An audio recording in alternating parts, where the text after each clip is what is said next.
Welcome to Fueling Your Legacy, hosted by Samuel Knickerbocker. Each week, we expose the faulty foundational mindsets of the past and rebuild a new, stronger foundation essential in creating your legacy. We've got a lot of work to do, so let's get started.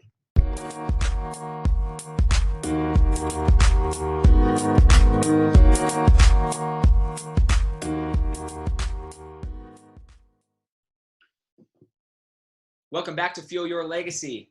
We are going to be today talking about the most fantastic thing in all of life, in my opinion. And this whole week, we're going to be talking about the power of mind and specifically around money mindset. Why is a money mindset so important, and how do you really develop something that's going to shape the one thing that we all deal with? Now, the funny thing about money is it's the least taught subject in my opinion, all of society. Even sex is talked about more than money in so many areas. You go look on if you're watching movies, right? You're going to see all these different situations to initiate sex, all these different situations to get in bed with somebody or to deal with afterwards having screwed up doing something in sex, right? All these things you're going to learn about, even sexual, which is probably the second most taboo subject to get into the details of in our culture. And yet, money is just never talked about. Nobody ever goes through and talks about the financial, I shouldn't say ever, but very rarely are they talking about the financial commitment that all of those things mean. Having children. You see Instant Family is a great example of this. I love this movie, but Instant Family, all about adopting kids, right? And it's this fun story about, we're going to foster them, then we're going to adopt them, and all these things. They don't go over all the financial stress of like what that would do to somebody, or the financial commitment that like adopting 3 children is, or how much money the government pays them. They don't go into those details. They kind of like talk about it around the outskirts of it, but they don't talk about these huge financial decisions in our life, or just implications, right? You need a new car. Well, what does that cost? When is that conversation had in the general public? Sometimes on social media, you'll see different side conversations that are kind of, again, talking about the surrounding slight concepts of money, but you're not really getting into the nitty-gritty of how money operates, the rules of money, and then more importantly, the mindset of money. Just a few good resources for this topic that I think of when I think of money. One, there are a lot of great strategies. I'm not going to necessarily talk about the mindset here, but the strategies that Dave Ramsey talks about can be beneficial if your goal is to get out of debt fast. I use a lot of his strategies. Bob Proctor. Bob Proctor is probably one of in my mind, the foremost just progressive, really, really understanding the mindset and how to attract money into your life. So the mindset setup, really, really great with Bob Proctor. Joe Dispenza, he's more of a doctor and talks about the physiological things, but when you apply the principles that he teaches to a financial conversation, absolutely impactful. And then Dr. Wayne Dyer, also very, very clued in and dialed in to the financial conversation from a mindset perspective. So those are just a few people. Go look them up, YouTube them. You can find, they have tons of content out, so you're never going to run out of content there. But what's most important when we're talking about the mindset of money is, I think the biggest and basic distinction, I believe this was actually coined by, at least the general concept of this was coined by Stephen R. Covey, and that is fear and scarcity versus love and abundance. So many people operate from a position of fear. Now, in some conversations, this week we're actually have an awesome woman on. Her name is Connie Atkisson. And we had a conversation, and you'll hear a little bit more about this in the Friday episode. But just to think about what you do with your money. She asks a great question. Hey, if I told you I was going to give you $10,000, what would you do with it? That type of question spurs a lot of different feelings, emotions, states into different people. And what they choose to do with that tells a lot about themselves. For me, I get nitty gritty into people's numbers of their finance. I'll help somebody sit down and budget out, and just not necessarily budget, but track every penny that went in and out of their account. And when I do that, what I'm doing is I'm reading their emotional state off of their financial numbers. And people are like, that's crazy. How do you do that? How do you infer all these things about their relationships and about where their health habits, all these things, just by looking at their financial situation? Well, one is I've met with hundreds of people. Okay. So my data pool of where I'm getting this information from, hundreds of of data points for me to look at and tell where people are at.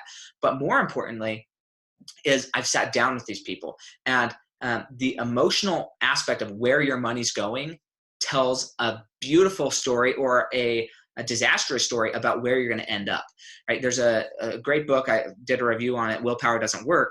And he was talking, Benjamin Hardy in that book, I think I reviewed it 2 weeks ago, but he was talking about how when you're the average of the 5 people that you're hanging around with.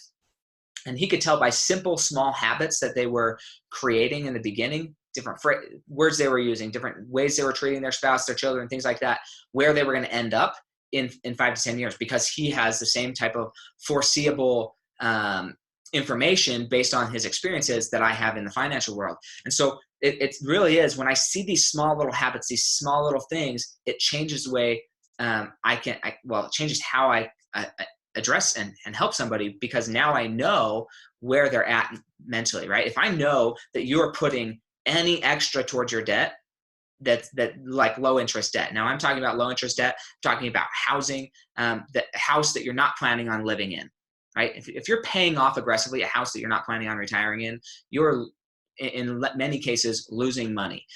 If you're paying off extra on a car, I mean, car interest rate is like 3-4%, right? If you're paying extra on a car, in a lot of cases, you're definitely in this mentality that you've been sold to believe from a very young age that debt is bad.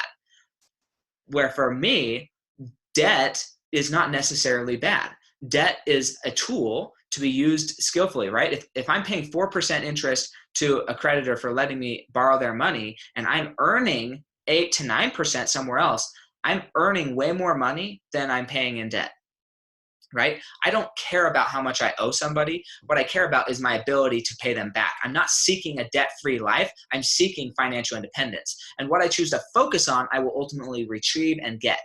And so my question to you is, what are you focusing on? Are you focusing on becoming debt-free? Let's say you become debt-free and dead broke. Like, what's the benefit there? You have no lifestyle because you're debt-free and you have no money, right? Rather than trying to focus and getting all of your eggs into one basket and say, okay, I've got $2,000 or $4,000 or $8,000 or $12,000 or $100,000 a month, whatever it is, and I'm going to get all of my expenses to fit in this income. Why not go increase your income? Why not go focus on what you actually want, which is financial independence? And that small distinction is based on fear and scarcity. So the fear side of that is basically saying, well, I can't earn more money. There's no way that I can earn more money. I don't have enough value to add back to the marketplace for somebody to pay me more. That's a fearful mentality. That's a fixed mentality. You think that you can't grow?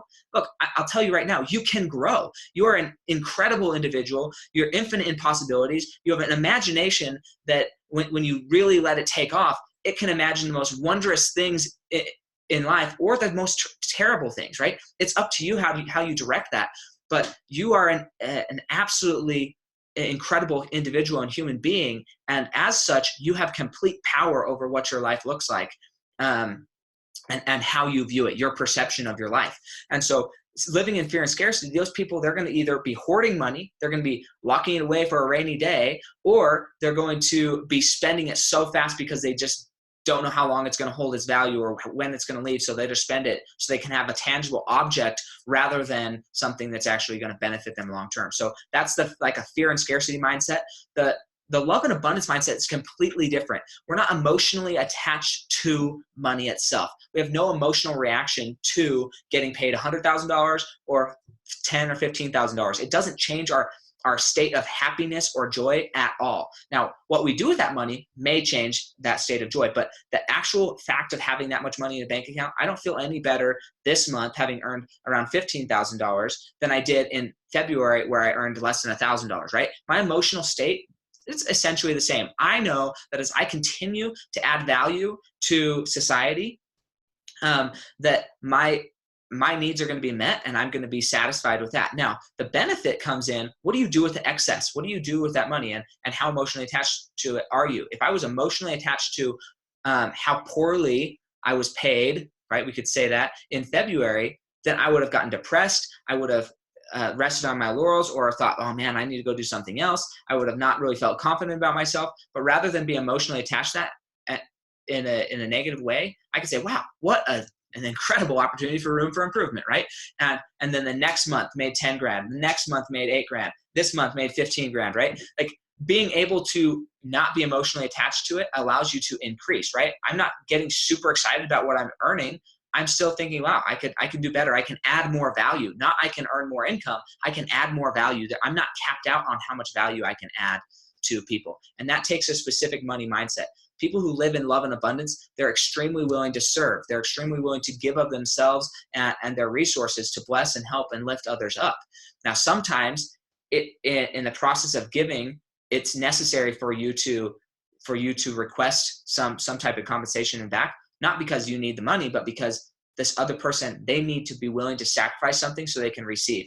There's this old analogy of a fist that's clenched too tightly on its money. It's clenched, it's a fist, right? It's not open, and you can't receive anything with a fist. Try and pick something up right now. Go try and pick something up with a closed fist without moving your thumbs, right? Wrap your thumbs inside your fingers and go and try and pick something up without moving anything. You can't, like with one fist, you can't do it. Maybe if you bring two fists together, you could, but with one fist, it's not possible. Yet, as soon as you open that hand, as soon as you let go of whatever is in there, you're now able to receive something more.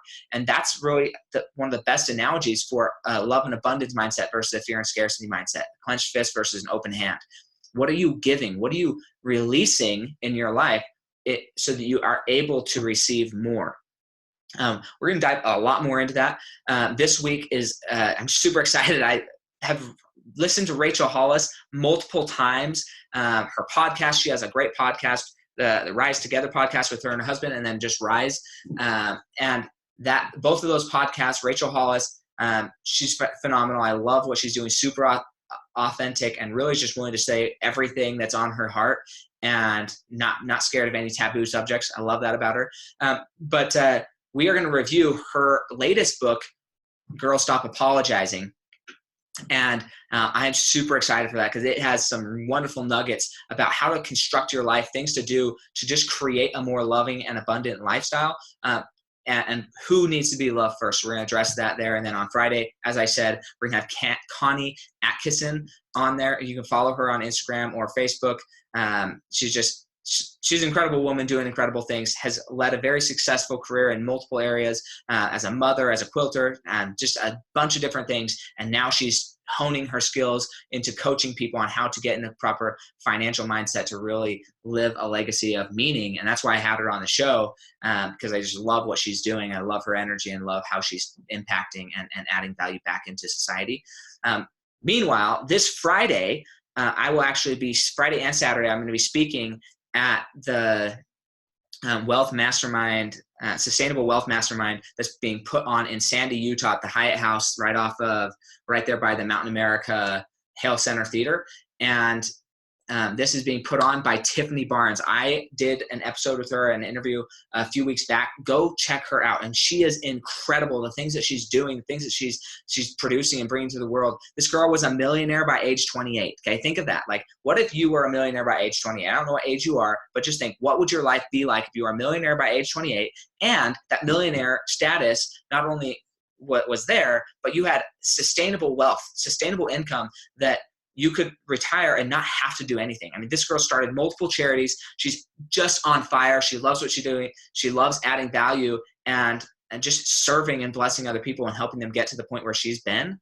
And that is what I want to bring to you. So I'm going to be speaking there. Super excited about that. But I'm more excited to just listen and learn from her than even about what I'm going to be saying. I love what I'm saying, and it's absolutely pertinent, specifically around this financial concept and mindset. But on a general scope, it's going to be life-changing, and I really hope you're able to get there.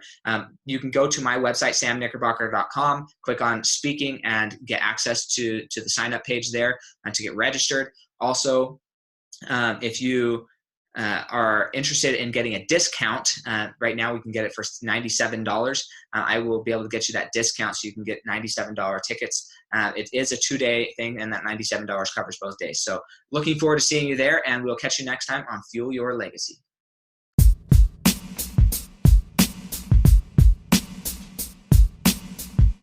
Thanks for joining us today. If what you heard resonated with you, please like, comment, and share on social media. Tag me so I can give you a shout out on the next episode. And thanks to all those who have left a review. It helps spread the message of what it really takes to build a legacy that lasts. Catch you next time on Fueling Your Legacy.